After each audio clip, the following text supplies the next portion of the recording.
Hello guys, मैं Virendra Kumar, instructor Gyan Jyoti PVT IT college Churu. Students, आज हम पढ़ेंगे कैपेसिटर मोटर के अंदर 2 नंबर स्थायी कैपेसिटर मोटर। कौन सी मोटर पढ़ेंगे? स्थायी कैपेसिटर मोटर। कैपेसिटर मोटरों में capacitor motor, capacitor induction motor 3 प्रकार की होती है। एक तो कैपेसिटर स्टार्ट मोटर, एक स्थायी कैपेसिटर मोटर, और एक होती है capacitor start capacitor run motor. तो हम आज कैपेसिटर इंडक्शन मोटर में दूसरी मोटर पढ़ेंगे, स्थायी कैपेसिटर मोटर। हम इस मोटर को पढ़ने से पहले हम इसका बेसिक डायग्राम देख लेते हैं कि इसका डायग्राम क्या होता है। उसके बाद में हमें इसकी कंस्ट्रक्शन पढ़नी है, संरचना पढ़नी है। ओके गाइज, तो आप ध्यान से देखिएगा। ये एक सिंगल फेज की एसी मोटर है। ये एक सिंगल फेज की एसी मोटर है। तो गाइज मैं एक यहाँ पे डायग्राम बना देता हूं और इस मोटर को हम सिंगल फेज की एसी सप्लाई देंगे। ये हमारी रहेगी स्टार्टिंग वाइंडिंग। ये हमारी रहेगी स्टार्टिंग वाइंडिंग। ओके गाइज, यहां पे मैंने बोला है स्थायी कैपेसिटर मोटर, तो इसमें परमानेंट रूप से एक कैपेसिटर संयोजित किया जाता है। ओके गाइज, मैं यहां पे परमानेंट रूप से एक कैपेसिटर जोड़ दिया है। कैपेसिटर को मैं C से डिनोट करता हूं और इसकी वैल्यू भी मैं बता दूंगा। एक इसमें स्टार्टिंग वाइंडिंग होती है और एक रनिंग वाइंडिंग होती है। ये स्टार्टिंग वाइंडिंग है और ये रनिंग वाइंडिंग है। ये कौन सी वाइंडिंग है? ये रनिंग वाइंडिंग है। और ये किसमें घूमने वाला भाग होता है जिसको हम बोलते हैं रोटर। और वो रोटर किस प्रकार का होता है? स्क्वेरल केज प्रकार का रोटर होता है। ओके गाइज, तो ये किस प्रकार का रोटर है? स्क्वेरल केज प्रकार का रोटर इसमें होता है। ओके गाइज, ये थोड़ा सा राउंडिंग वाला गोल नहीं बना, लेकिन कोई दिक्कत नहीं समझने में। ये क्या है? ये इसमें रोटर है। ये रोटर है। ये जो मैं बीच में ये जो डाला हूं, ये चालक छड़े हैं, चालक छड़े। और ये बीच वाला क्या है? बीच वाला पूरा ये रोटर है। ROTOR rotor. और ये क्या है? Running winding. मैं यहां पे लिख सकता हूं रनिंग वाइंडिंग। और ये ऊपर वाली क्या है? Starting winding. यहां पे भी मैं लिख सकता हूं starting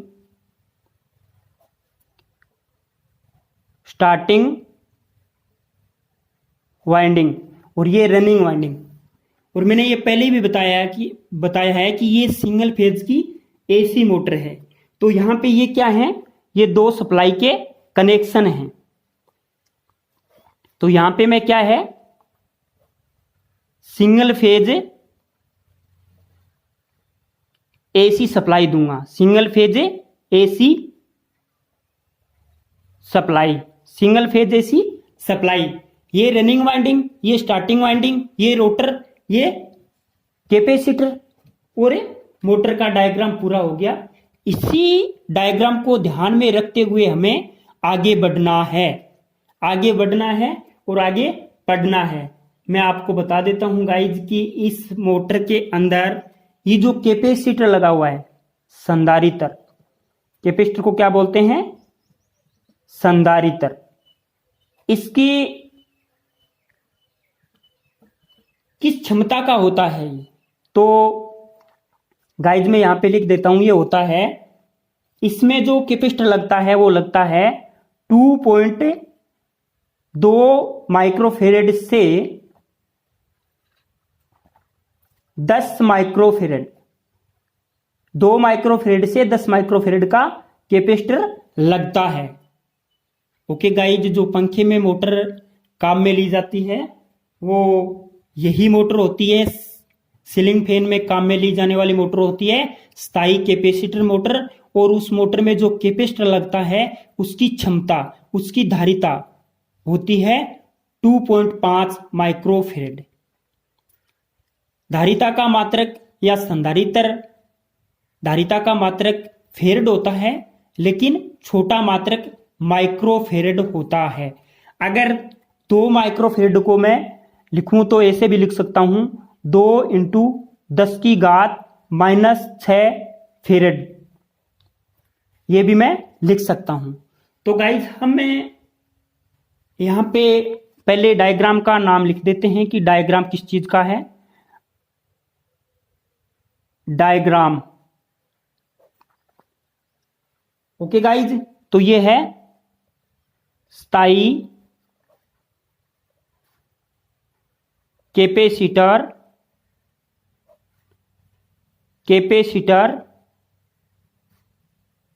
motor, permanent capacitor motor. Okay guys, हम इस मोटर के बारे में पॉइंट टू पॉइंट पढ़ेंगे, तो आप ध्यान से देखिएगा। हमने 1 नंबर का पॉइंट लगाया यहां पे, स्थायी कैपेसिटर मोटर की स्थायी कैपेसिटर मोटर की स्टार्टिंग वाइंडिंग के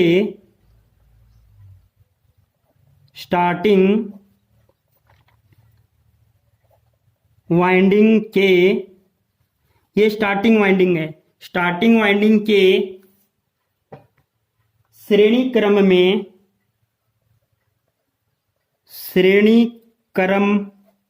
में एक निम्न मान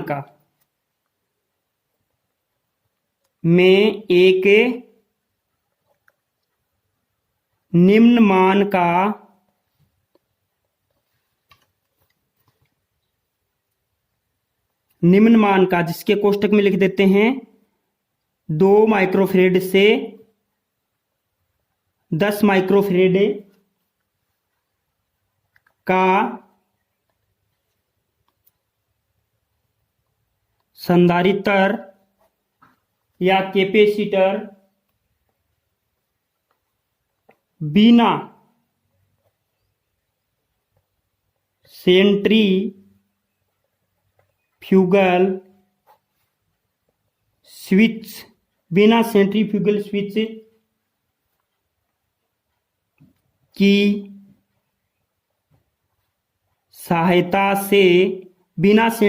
स्विच की सहायता से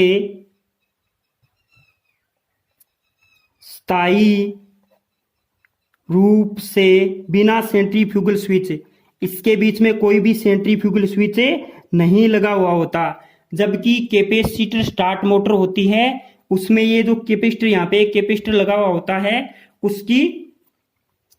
उसकी धारिता भी ज्यादा होती है, 60 माइक्रोफेरेड से 120 माइक्रोफेरेड, और वो कैपेसिटर है वो सेंट्रीफ्यूगल स्विच की सहायता से जुड़ा हुआ होता है। और सेंट्रीफ्यूगल स्विच क्या करता है कि जब वो ऑपरेट हो जाता है, जब मोटर अपनी 75% गति प्राप्त कर लेती है, तब सेंट्रीफ्यूगल स्विच ऑपरेट हो जाता है और वो स्टार्टिंग वाइंडिंग को हटा देता है और मोटर रनिंग वाइंडिंग पर चलती रहती है। लेकिन इसमें क्या है, बिना सेंट्रीफ्यूगल स्विच की सहायता से स्थायी रूप से तभी तो इस मोटर को स्थायी कैपेसिटर मोटर कहा गया है, स्थायी रूप से जुड़ा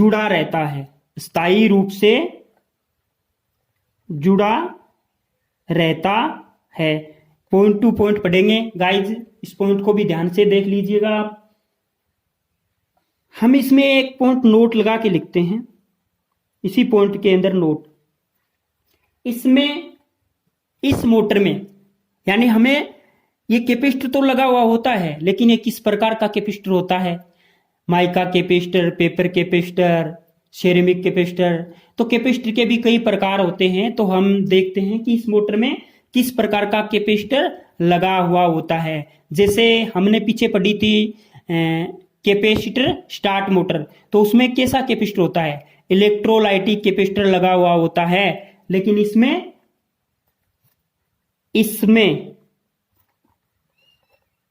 पेपर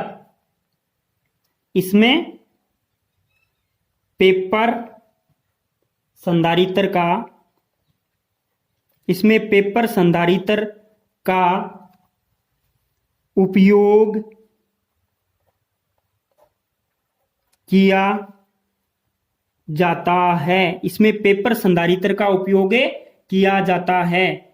ओके गाइज, इसमें ये जो कैपेसिटर लगा हुआ होता है, संधारित्र लगा हुआ होता है, ये कैपेसिटर पेपर कैपेसिटर होता है और इसकी वैल्यू होती है 2 माइक्रोफेरेड से 10 माइक्रोफेरेड तक। और जो पंखे में मोटर लगती है उसमें मैंने पहले ही बता दिया 2.5 माइक्रोफेरेड का कैपेसिटर संयोजित किया जाता है। ओके गाइज, हम आगे 2 नंबर पॉइंट पढ़ते हैं। इसका 2 नंबर पॉइंट, इस मोटर में स्टार्टिंग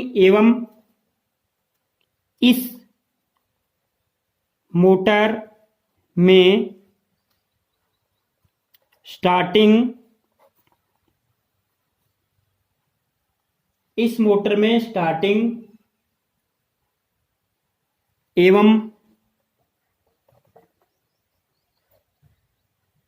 रनिंग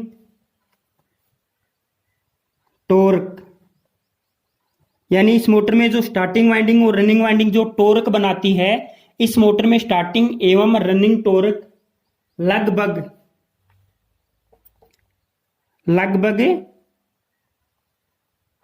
बराबर होते हैं। 3 नंबर पॉइंट पढ़ते हैं गाइज। इस मोटर के रोटर की संरचना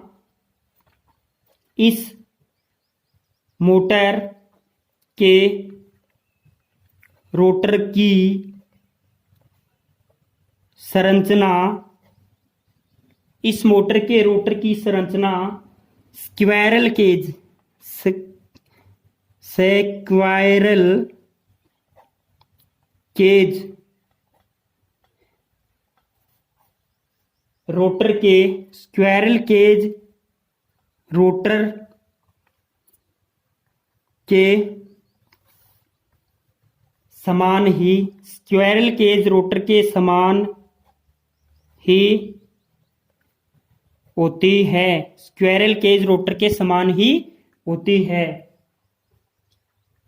आगे 4 नंबर पॉइंट, इस मोटर के 3 नंबर पॉइंट है, इस मोटर के रोटर की संरचना स्क्वायरल केज रोटर के समान ही होती है।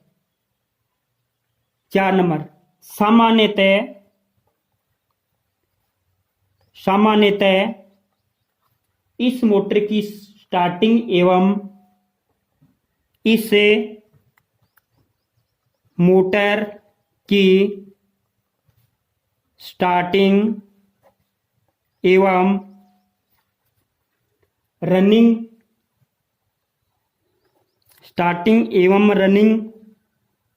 दोनों वाइंडिंग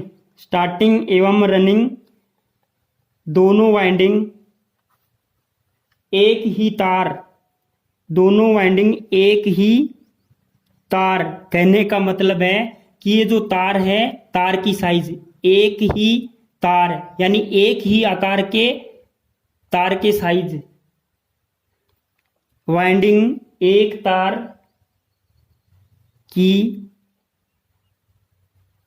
बनी होती है, एक तार की ही बनी होती है, यानी दोनों तार की साइज है वो समान होती है, दोनों तार की साइज समान होती है। सामान्यतः इस मोटर की स्टार्टिंग एवं रनिंग वाइंडिंग दोनों एक ही तार की बनी होती हैं। ओके गाइज, हम इसका देखते हैं उपयोग, इस मोटर का उपयोग कहाँ किया जाता है। गाइज, आप इससे का अब मेरे साथ साथ पढ़ते रहिए, बाद में आप इसका स्क्रीनशॉट ले लेना। जब भी आपको कोई डाउट हो तो आप मेरे को पूछ सकते हो। ओके गाइज, हम 5 नंबर पॉइंट पढ़ते हैं यहाँ पे। इसका उपयोग, इसका यूज कहाँ किया जाता है। तो मैं जहां जहां इसका उपयोग किया जाता है वो मैं यहां पे लिख देता हूं। सबसे पहले सीलिंग फैन, सीलिंग फैन में यही मोटर काम में ली जाती है। टेबल फैन में, ceiling fan, table fan, cooler,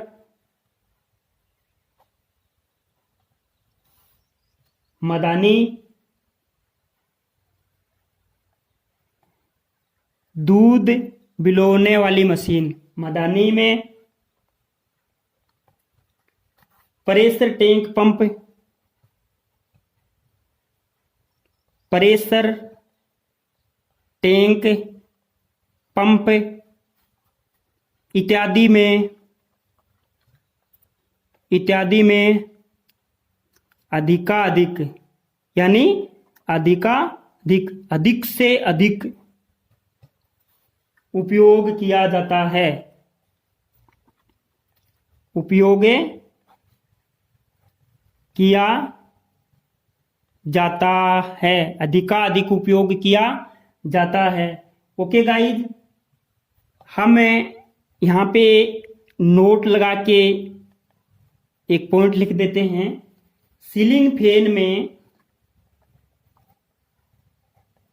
ceiling fan में काम में ली जाने वाली, काम में ली जाने वाली स्थायी कैपेसिटर, ये तो फिक्स ही हो गया कि सीलिंग फैन में कौन सी मोटर काम में ली जाती है, स्थायी कैपेसिटर मोटर। स्थायी कैपेसिटर मोटर में 2.5 माइक्रोफेरेड का संधारित्र सी, संधारित्र को सी से डिनोट करते हैं कैपेसिटर। संधारित्र काम में लिया जाता है, काम में लिया जाता है। ओके गाइज, सीलिंग फैन में काम में ली जाने वाली स्थायी कैपेसिटर मोटर में 2.5 माइक्रोफेरेड संधारित्र काम में लिया जाता है। ओके गाइज, तो हमें आगे हमने कैपेसिटर मोटर के अंदर 2 नंबर की मोटर पढ़ी, स्थायी कैपेसिटर मोटर। आगे हम पढ़ते हैं 3 नंबर, आगे हम पढ़ते हैं 3 नंबर। इसका आप स्क्रीनशॉट ले लेना ताकि आपको कहीं भी पढ़ने में कोई दिक्कत नहीं आए। आप इस मोटर का स्क्रीनशॉट ले लेना। ओके गाइज, ये पॉइंट भी महत्वपूर्ण है। और सीलिंग फैन में कितने माइक्रोफेरेड का कैपेसिटर लगा हुआ होता है और मोटर कौन सी होती है, ये 2 चीजें आपको हमेशा ध्यान में रखनी है। कंफ्यूज करने वाली चीजें हैं तो आप ध्यान में रखिएगा। ओके गाइज, हम आज आगे देख लेते हैं 3 नंबर की motor, capacitor start, capacitor start, capacitor run motor, capacitor start, capacitor run motor. सबसे पहले हम इसका डायग्राम देखते हैं कि इसका डायग्राम क्या होता है। ओके गाइज, हम इसका डायग्राम देखते हैं कि इसका डायग्राम में क्या होता है। तो आप देख लीजिएगा इसका डायग्राम। सेम वैसे ही बनाऊंगा, थोड़ा सा अंतर है। हम एक साथ पढ़ेंगे पॉइंट टू पॉइंट, तो आपको तुलना भी समझ में आ जाएगी कि स्थायी कैपेसिटर मोटर किस प्रकार की मोटर होती है, capacitor start capacitor run motor किस प्रकार की होती है और कहाँ कहाँ काम में ली जाती है। तो हम इसका पहले डायग्राम देखते हैं। ये भी एक सिंगल फेज की मोटर है। तो डायग्राम में हमने ये पहले बना दी स्टार्टिंग वाइंडिंग और वाइंडिंग थोड़ी सी उकचुक बन गई, लेकिन ठीक है, कुल मिला के हमें समझना है। ओके गाइस, यहां पे मैंने क्या बना दी, यहां पे हमने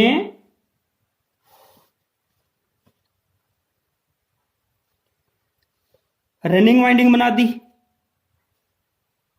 ये क्या है, रनिंग वाइंडिंग। और ये आपको पता ही है, ये 2 पॉइंट हैं, ये किसके हैं, ये हैं single phase AC, single phase AC supply. और ये क्या है, रनिंग वाइंडिंग है। ये क्या है, रनिंग वाइंडिंग। और ये क्या है, स्टार्टिंग वाइंडिंग, स्टार्टिंग वाइंडिंग। इस बार रोटर अच्छा बनाने की कोशिश करूंगा गाइज। ये क्या है, कैपेसिटर स्टार्ट और कैपेसिटर रन मोटर। तो हमें पता है कि इस मोटर में 2 कैपेसिटर लगे हुए होते हैं। मैं पहला कैपेसिटर सेंट्रीफ्यूगल स्विच की सहायता से लगा देता हूं।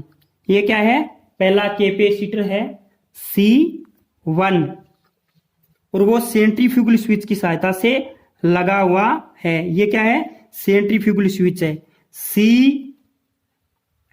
CFS centrifugal switch. थोड़ा सा मैं डायग्राम को इधर कर देता हूं गाइस, ताकि आपको अच्छे से दिखाई दे जाए, अच्छे से दिखाई दे जाए।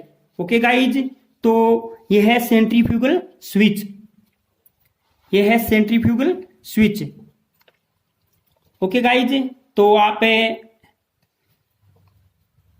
ये हमने कैपेसिटर जोड़ दिया C1, लेकिन ये क्या है, कैपेसिटर स्टार्ट और कैपेसिटर रन मोटर। एक कैपेसिटर तो मोटर जब स्टार्ट होती है तब भी दोनों कैपेसिटर जुड़े हुए होते हैं और एक रनिंग अवस्था में भी जुड़ा हुआ होता है।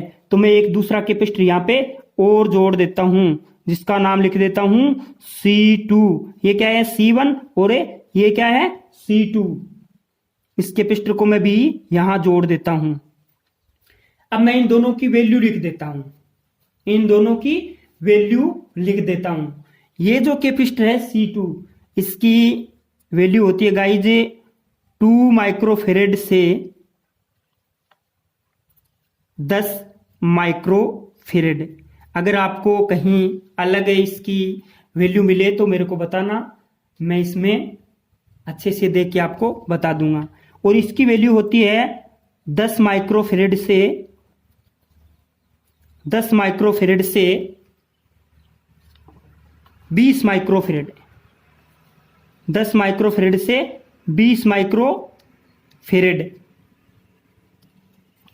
जो सेंट्रीफ्यूगल स्विच की सहायता से जुड़ा हुआ होता है।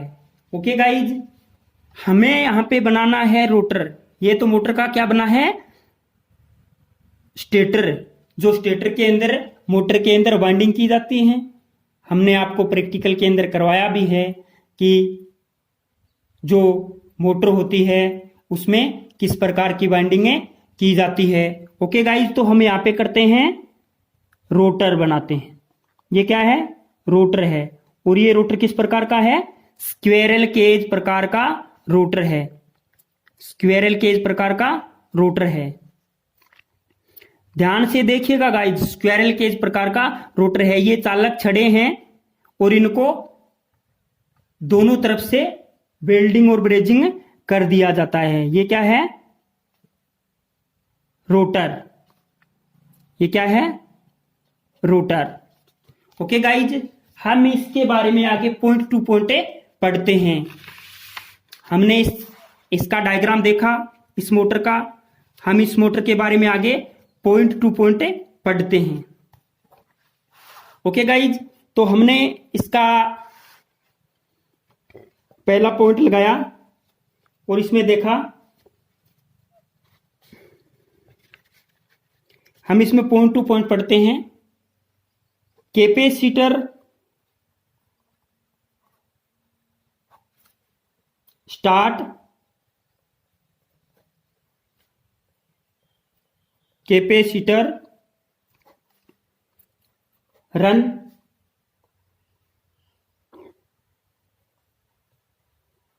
मोटर की स्टार्टिंग वाइंडिंग की स्टार्टिंग वाइंडिंग के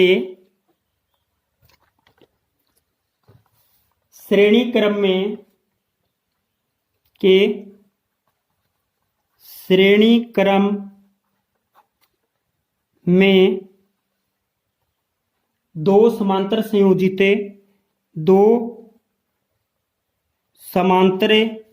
ये देख लो, ये दोनों समांतर, दो समांतर संयोजित कैपेसिटर, दो समांतर संयोजित कैपेसिटर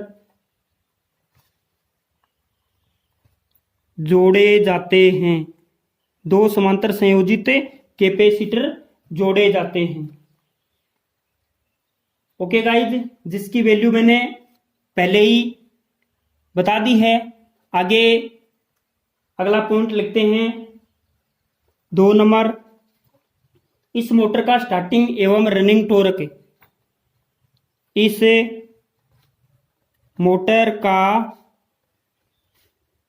स्टार्टिंग एवं रनिंग टॉर्क दोनों उच्च होते हैं। इस मोटर का स्टार्टिंग एवं रनिंग टॉर्क दोनों उच्च होते हैं। यह कैपेसिटर मोटर में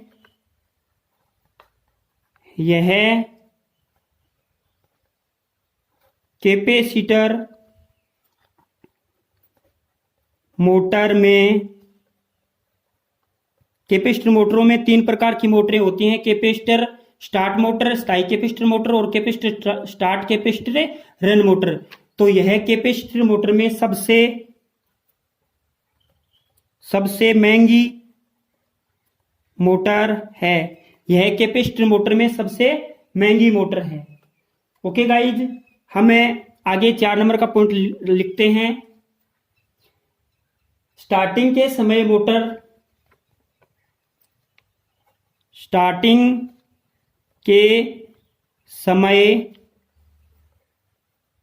मोटर दोनों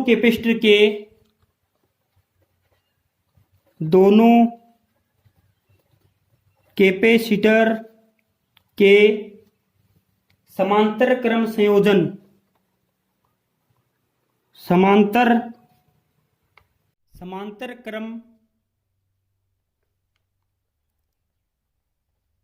संयोजन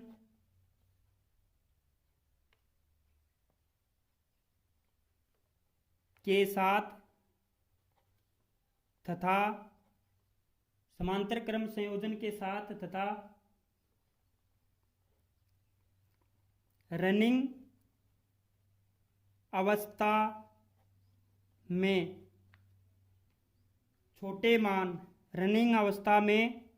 छोटे मान यानी 2 माइक्रोफेरेड से 10 माइक्रोफेरेड कैपेसिटर, छोटे मान 2 माइक्रोफेरेड से 10 माइक्रोफेरेड छोटे मान के कैपेसिटर के साथ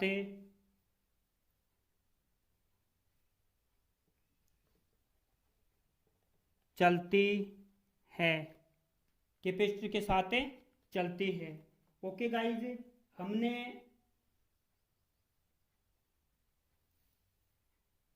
एक आगे 5 नंबर का पॉइंट लिखना है। वो 5 नंबर का पॉइंट है गाइज, एक संधारित्र इस मोटर में, इस मोटर में एक संधारित्र जिसका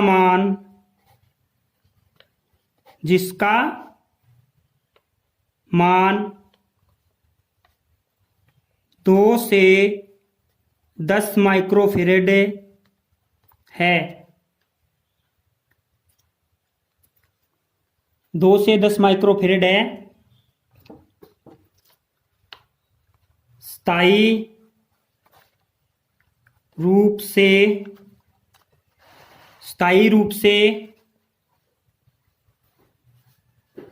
जुड़ा रहता है। स्थायी रूप से जुड़ा रहता है।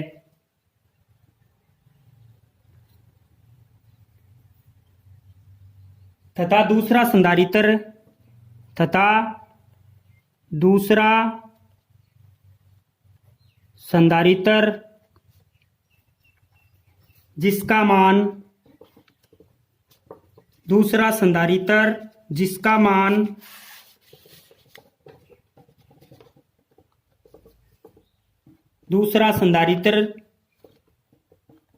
जिसका मान 10 माइक्रोफेरेड से 20 माइक्रोफेरेड है। सेंट्रीफ्यूगल स्विच की सहायता से जुड़ा रहता है, जो कि मोटर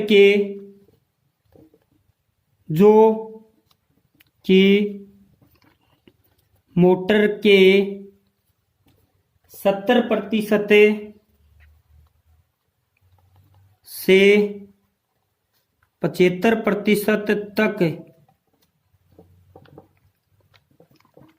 गति प्राप्त कर लेने पर स्वतः ही हट जाता है और मोटर एक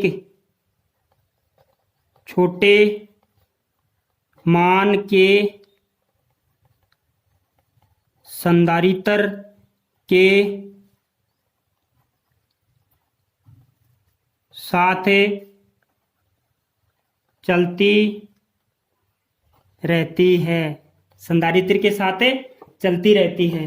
इस मोटर का उपयोग देख लेते हैं 6 नंबर में गाइज। इस मोटर का उपयोग कहाँ किया जाता है? तो air conditioner, AC, air conditioner,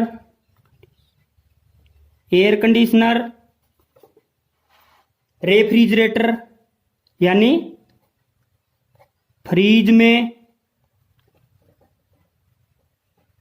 washing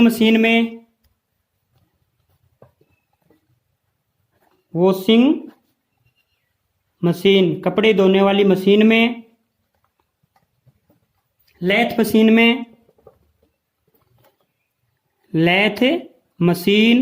में, क्योंकि इस मोटर का टॉर्क स्टार्टिंग और रनिंग दोनों वाइंडिंग का उच्च होता है में, तथा सेंट्रीफ्यूगल पंप तथा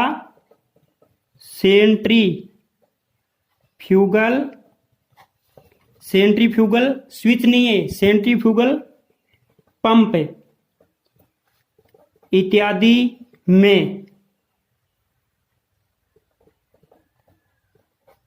काम में ली जाती